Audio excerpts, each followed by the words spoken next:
there, and welcome to the Property Wealth Podcast. We're so glad you're joining us today. Absolutely. It's great to be here. So, have you ever thought about mobile home park investing? It might sound a bit unconventional, but it's actually a really interesting niche in real estate that can offer some solid returns. Yeah, definitely. A lot of people don't realize just how much potential there is in that space. Right? It's not just about buying houses or condos anymore. Today, we'll dive into the basics of mobile home park investing. We'll talk about what makes it unique, the benefits, and some key strategies to consider. And we'll also touch on common misconceptions that can hold people back from exploring this investment avenue. Exactly. Plus, we'll share some tips for getting started, so whether you're a seasoned investor or just dipping your toes into real estate, there's something here for everyone. It's all about finding the right opportunities and understanding the market. So let's jump right in and unpack what mobile home park investing really looks like.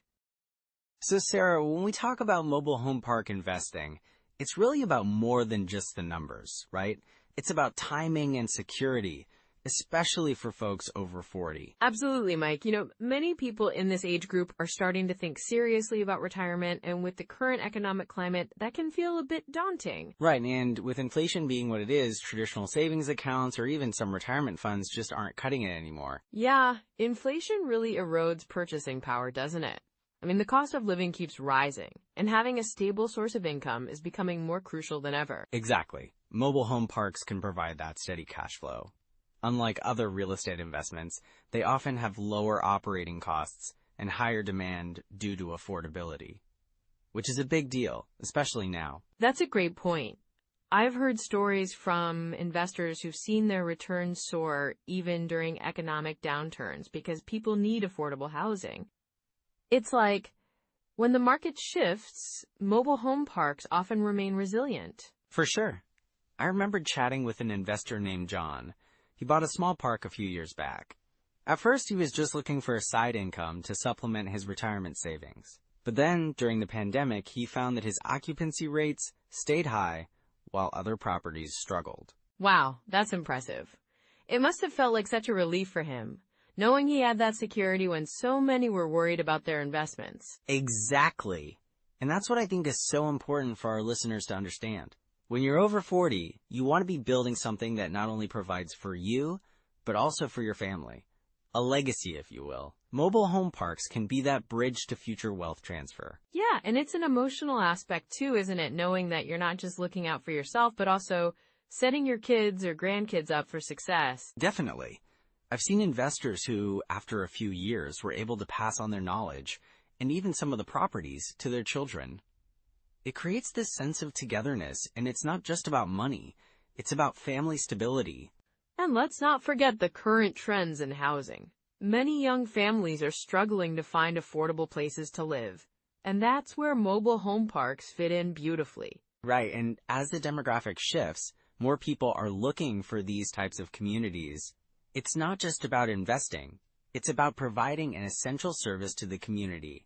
That's a great perspective, Mike. It makes the whole endeavor feel more meaningful. Plus, with the way the job market is changing, people are more mobile than ever. They want flexibility, and mobile home parks offer that lifestyle. Exactly. I had a conversation with another investor, Lisa, who mentioned that since she started investing in mobile home parks, she's not only seen her income grow, but also her impact on the local community. Residents often express gratitude for having a safe, affordable place to live. That's heartwarming. It's like you're not just a landlord, you're a community builder. And for those of us over 40, that's a fulfilling way to approach investing, creating a lasting legacy while also supporting others. And let's face it, Sarah, many folks in this age group might be feeling a bit overwhelmed by the stock market or traditional investments. They want something tangible, something they can see and manage. Definitely. Mobile home parks allow you to get involved on a practical level. Plus, the potential for appreciation over time can be significant, especially as the demand for affordable housing continues to grow. And it can be a hedge against inflation too. Property values tend to rise, which can protect your investment in the long run. Right. It's about building that wealth without taking on too much risk. For example, I spoke with a couple, Mark and Susan, who started investing in a mobile home park just a couple of years ago. They've managed to grow their equity substantially, and now they feel much more secure about their future. That's a perfect example. And think about it. With the right strategies, they could leverage that equity to invest in more properties. It's like a snowball effect, right? Exactly. And for those who might be worried about the management side, there are ways to simplify that too. There are property management companies that specialize in mobile home parks, easing the burden for investors. Right, so you can focus on the bigger picture while still benefiting from that steady income. And that's so important as we age. Having the mental space to enjoy life rather than getting bogged down by day-to-day management. So true. It's all about creating that balance. And let's not forget, there's also a strong sense of community in mobile home parks, which can be quite rewarding for investors. Absolutely. It's not just an investment. It's about being part of something bigger. And that emotional security, knowing you have a solid plan for the future, can alleviate a lot of the stress that comes with aging and financial uncertainty. Wow, Mike, I love how you put that. It really encapsulates why mobile home park investing is so important right now, especially for those of us over 40. Yeah, and it sets the stage perfectly for diving deeper into the core strategies that can help listeners navigate this investment avenue effectively. So let's dive into some core strategies for mobile home park investing. One of the first things I always mention is the 1% rule. Have you heard of that, Sarah? Yeah, I have. It's where you aim for your monthly rent to be about 1% of the purchase price of the property, right? Exactly. So if you're looking at a mobile home park that costs, say, $1 million, you'd want to generate around $10,000 in monthly rent. It's a good rule of thumb to gauge whether an investment is worth considering. That makes sense. But what if the park is in a less desirable area, or maybe requires a lot of work? Great point. In those situations, you might have to adjust your expectations. You might also want to look at the 50% rule, which suggests that about 50% of your gross income will go to operating expenses. So if you're bringing in that $10,000 a month, you could expect around $5,000 to go toward expenses. Right. So that leaves you with $5,000. And if you're financing the property, you've got to consider your mortgage payments too. Absolutely. So let's say your mortgage payment is $3,000. That would leave you with $2,000 in cash flow each month, which is not bad. But it's crucial to ensure those numbers work before you pull the trigger on a deal. Speaking of numbers, how do you evaluate a deal? What's your checklist look like? Well, I like to start with the basics. First, I look at the location. Is it in a growing area? Are there amenities nearby? Schools, shopping, jobs? You want to attract tenants, right? Definitely. And I assume you also check the condition of the infrastructure? Yes, that's key. You need to evaluate the roads, water, and sewage systems. If those are in disrepair, it could lead to costly fixes down the line. What about the individual lots? Do you have a standard you look for there? For sure. Ideally, you want to see lots that are at least 50 feet wide and 100 feet deep. It allows for flexibility in the type of homes you can place on them. Also, zoning is important. Check what's permissible in that area. Got it. And I assume you also look at the tenant demographic? Absolutely. Understanding who your tenants are can help you tailor your management and marketing strategies. Are they mostly families, retirees, or maybe young professionals? That makes sense. And when it comes to financing these parks, what options do you usually recommend? Well, you've got a few different avenues. Conventional bank loans are common, but they can be tricky, especially for first-time investors. Then there's seller financing, which can be a great option if the seller is motivated. Right, I've heard about that. It can be a way to avoid the bank's stringent requirements, right? Exactly. And don't overlook private money lenders. Sometimes, friends or family may be interested in investing with you, and that can be a win-win if you set clear terms. That's really helpful. Now, when it comes to property types, are there specific types of mobile home parks that you think work best? Yeah, I've found that parks with a mix of single and double-wide homes tend to attract a broader tenant base. Also, parks that allow for rent-to-own options can be appealing to many families looking to settle down. Interesting. So you're saying that having a variety can increase your occupancy rates? Exactly. And higher occupancy means more consistent cash flow. Plus, you want to ensure that your park is well maintained and has a good reputation in the community. What about market research? How do you determine if a market is good for investment? Well, I look at several factors. Population growth is a big one. If the population is increasing, it generally means stronger demand for housing. And then there's employment rates. Jobs attract people, which is vital for your park. That's such a practical approach. Do you also consider the rental prices in the area? Absolutely. You want to ensure that your rents are competitive, but also reflective of the market value. Look at similar parks in the area and see what they're charging. So if you find that rents in a comparable park are lower, you might need to adjust your expectations for your own park, right? Exactly. And you might even consider renovations or upgrades to justify a higher rent. But it's a balancing act. You don't want to price yourself out of the market. Right, so keeping everything in check is vital. Now, what about exit strategies? Do you have a preferred method for when it's time to sell? I always recommend having a plan in mind from day one.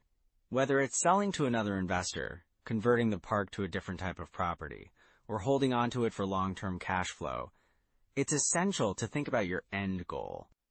That makes sense. It gives you a direction. But what are some common pitfalls you see investors fall into? There are quite a few. One big one is underestimating the costs of repairs and maintenance. Many new investors get caught off guard by unexpected expenses. Oh, yeah. I can see how that would happen. It's easy to think everything will go smoothly. Exactly. And then there's the issue of tenant management. If you're not prepared to handle tenant issues effectively, it can lead to a lot of headaches. That's such a good point. So it sounds like being proactive is crucial in this game. Absolutely. And don't forget about the importance of networking. Building relationships with other investors can provide valuable insights and support. That's a great takeaway. It seems like the more you prepare, the smoother things will go. Definitely. It's all about setting yourself up for success so you can enjoy the journey of building wealth through real estate. So Sarah, one of the biggest pitfalls I see with mobile home park investing, or really any real estate investing, is over-leveraging. Yeah, that's a big one. I mean, it's easy to get caught up in the excitement and think you can take on more debt than you really should, right? Exactly. I had a client who bought a park that was a bit too ambitious for his financial situation. He thought he could handle the payments, but then, unexpected repairs came up, and he was stretched thin. Ooh, that sounds stressful. What happened next? Well, he ended up having to sell the park at a loss because the cash flow just wasn't there to support the debt. It's a hard lesson, but it really highlights the importance of knowing your limits and having a solid financial cushion. Right. And it's not just about the purchase price, is it? There are so many other costs involved. Absolutely. Hidden costs can really sneak up on you. Things like utilities, maintenance, and even property management fees. I know someone who underestimated the cost of maintaining older mobile homes, and it really bit them in the end. Wow, that's a critical point. So how can someone avoid those hidden costs? Good question. I always recommend doing thorough due diligence before purchasing. Get a comprehensive inspection done, and ask existing owners about their expenses. Transparency is key. That makes sense. And then there's the tenant side of things. Right. Bad tenants can be a nightmare. I had a friend who didn't properly screen his tenants. He was just so eager to fill the vacancies that he overlooked a few red flags. I can imagine that backfired. What happened? Yeah, he ended up with a couple of tenants who were consistently late on rent, and one even caused extensive damage to their unit. It turned into a costly eviction process, which, really set him back financially. Ugh, that's frustrating. So what's your advice for screening tenants properly? I'd say start with a solid application process. Check credit scores, call, references, and maybe even meet them in person if possible. You want to get a feel for their reliability and trustworthiness. That's super practical. But what about the cash flow? I know it's a critical aspect of any investment. Exactly. Ignoring cash flow is another common mistake. I've seen investors who focus too much on the potential appreciation of the property and forget that they need it to cash flow positively right from the start. Yeah, that can be a huge oversight. What's an example of that? Well, I once worked with an investor who bought a park without running the numbers properly. He assumed that rents would increase significantly over the next few years. But, he didn't account for the local market conditions. Oh no, what happened to him? He ended up with a negative cash flow situation, and after a year, he had to sell at a loss. It just goes to show, you can't rely on hope. You need to do your homework. Definitely. And timing the market is another area where people can really get caught up, right? Yes.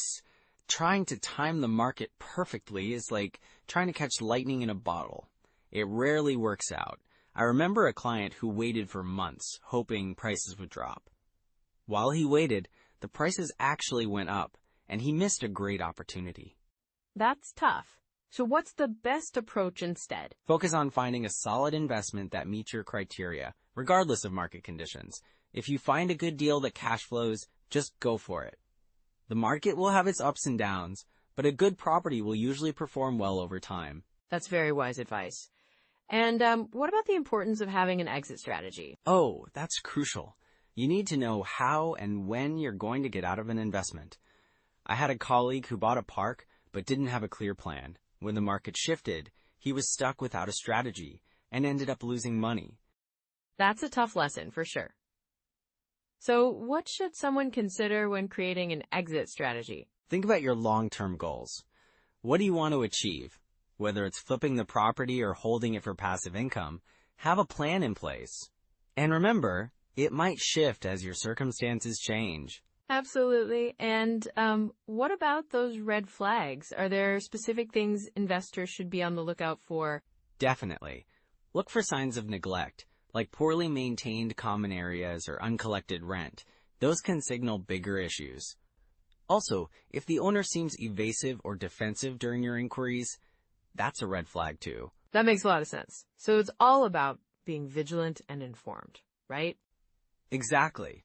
It's about doing your homework and being proactive.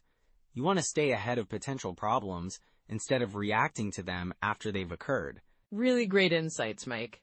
So if someone finds themselves making these mistakes or already in a tough spot, what's the best way to recover or avoid these pitfalls in the future? Well, first off, don't panic.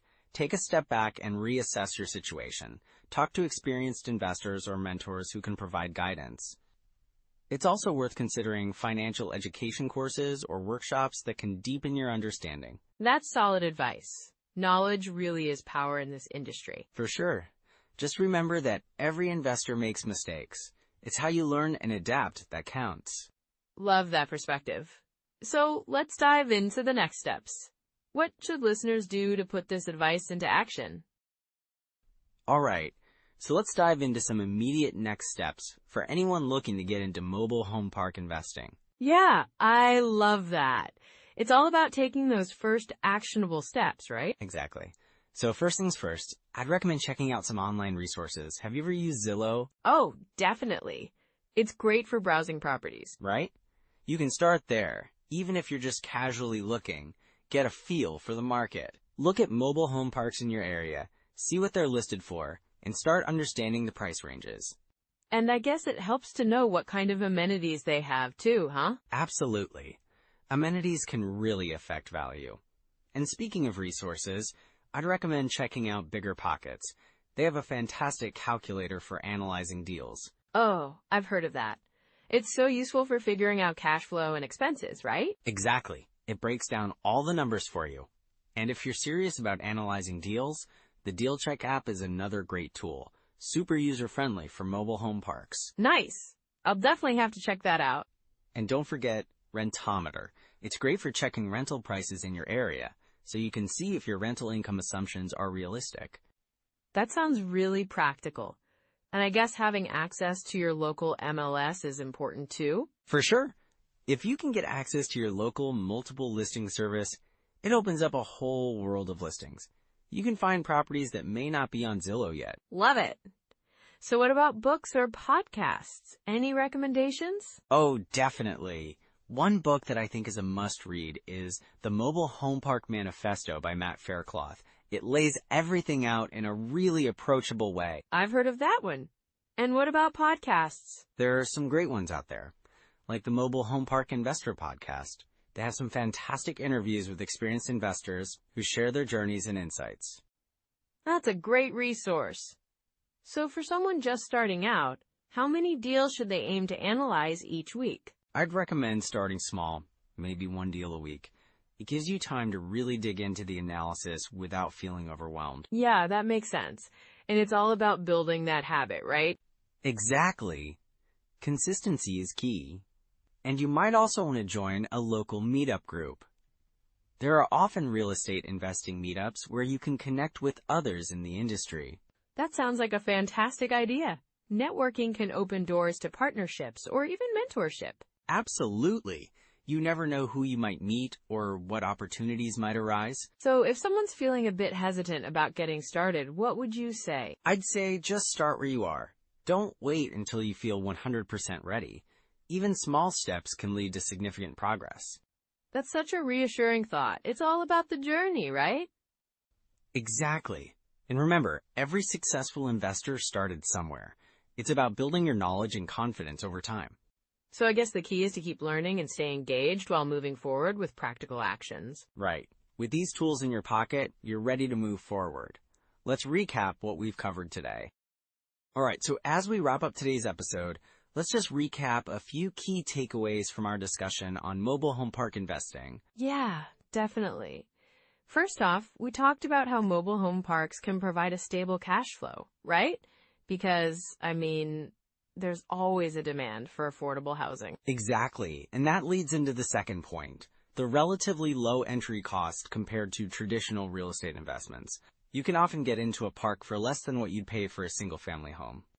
And let's not forget about the importance of location.